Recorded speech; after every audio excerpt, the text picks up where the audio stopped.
"I am Alban, and I worship the true and living God," were spoken by St.Alban, the first British martyr, when he was questioned by the Roman authorities in the town of Verulamium, now St. Albans, England.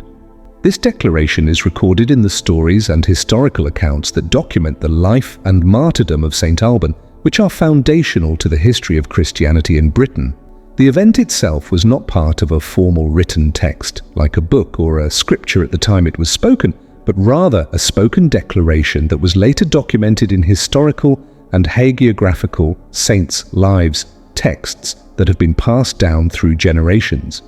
The quote is still remembered, and the words, "We worship and adore the true and living God," are used in prayers at St. Albans Cathedral, an abbey church. Imagine it is the 3rd century. The Roman Empire is the most powerful force on earth, but it's an empire gripped by fear. A new decree has been issued by Emperor Diocletian. The target? A small, growing group of rebels called Christians. In the Roman province of Britannia, what we call England today, the atmosphere is thick with tension. Soldiers are scouring the streets of Verulamium. Being a Christian isn't just a religious choice, it's considered high treason against the emperor. But in the middle of this blood-soaked history, we find a man named Alban. He wasn't a priest, he wasn't a saint. He was a pagan, a loyal citizen of Rome, and likely a man of some status. But one night, a knock at his door would change the history of Britain forever. This is the story of Britain's first martyr, a man who traded his life for a stranger. Alban lived in the city of Verulamium. One evening, a man came to his door. This man was a priest. History calls him Amphibolus, and he was running for his life. The Roman secret police were right on his heels. Now, Alban didn't know this man. He didn't share his faith. In fact, Alban likely worshipped the Roman gods, Jupiter, Mars, or perhaps Mithras. But something about the priest's desperation moved him.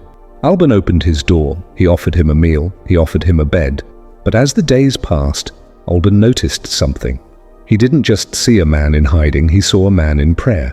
While the city outside was filled with the noise of Roman boots and the clanking of swords, inside Alban's house there was a strange, supernatural peace. Alban watched the priest pray day and night. He heard him speak of a King of Kings who loved the poor and forgave his enemies. The darkness in Alban's heart began to break. He started asking questions. Who is this Jesus? Why are you willing to die for him? By the time the Roman soldiers finally tracked the priest to Alban's house, Alban wasn't just a host anymore. He was a believer. This is the moment where the story turns into a thriller. The soldiers arrived. They had a warrant for the priest. If they found him, it was an immediate death sentence. Alban knew there was no way they both could escape. So, he did the unthinkable. In a scene that feels like it's straight out of a movie, Alban took the priest's long hooded cloak and wrapped it around himself. He told the priest to flee through the back, into the woods. The door was kicked open. The room was dark. The soldiers saw a figure in a priest's cloak and lunged. They bound his hands, threw him into the street, and dragged him before the Roman governor. Can you imagine the governor's face? He's sitting there, ready to condemn a weak, tired priest, and instead the hood is pulled back to reveal Alban, one of their own, a respected citizen. The governor was furious. He felt betrayed. He told Alban, "Because you have hidden this rebel and taken his place, you will suffer the punishment that was meant for him, unless you sacrifice to the Roman gods right now." Alban looked him in the eye and said the words that are still carved into stone today. "I am Alban, and I worship the true and living God." The governor ordered Alban to be scourged. They whipped him, trying to break his will. But according to the historians, Alban bore the pain with a joy that unnerved the guards. The execution was set for a hill lying just outside the city. To get there, they had to cross a bridge over a river. But the crowds were so thick, thousands of people had come out to see this Roman citizen die for a foreign god, that the bridge was blocked.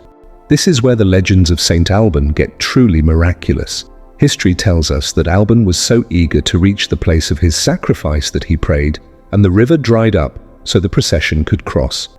Whether you view that as a miracle or a symbolic telling of his zeal, the effect on the crowd was massive. They reached the top of the hill. The sun was shining. The flowers were in bloom. It didn't look like a place of death. It looked like a garden. The man chosen to be Alban's executioner stood there with his sword. He looked at Alban. He saw the peace on his face. He saw the courage. And suddenly the executioner threw his sword to the ground. He fell at Alban's feet and said, "I will not kill this man. In fact, I want to die with him." Now the Roman officials were panicked. One of their own soldiers had just converted on the spot. They quickly found another soldier to carry out the deed. Alban was beheaded on that hill, and right beside him the soldier who refused to kill him was also executed. He was baptized not in water, but in his own blood. The city of Verulamium would never be the same. That hill, once a place of execution, became a place of pilgrimage. Eventually the Roman Empire fell, but the story of Alban stayed.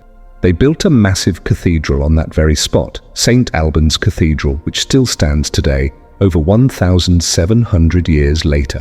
So why does Alban's story matter today? It matters because it's a story about the ultimate trade. A man who had everything, status, safety, and a future, gave it all up for a stranger he barely knew because he saw something in that stranger that was worth more than life itself. Alban reminds us that faith isn't just about what you believe in your head, it's about who you're willing to stand for when the world is at its darkest. He was a pagan who became a protector who became a prisoner, and a prisoner who became a prince of the church. The next time you feel like the world is forcing you to choose the easy way out, remember Alban. Remember the man who put on the cloak, walked into the fire, and changed a nation forever. Thanks for watching this deep dive into history. If you want to hear more stories of the heroes who shaped our world, hit that subscribe button. And tell me in the comments, whose story should we tell next? What do you think?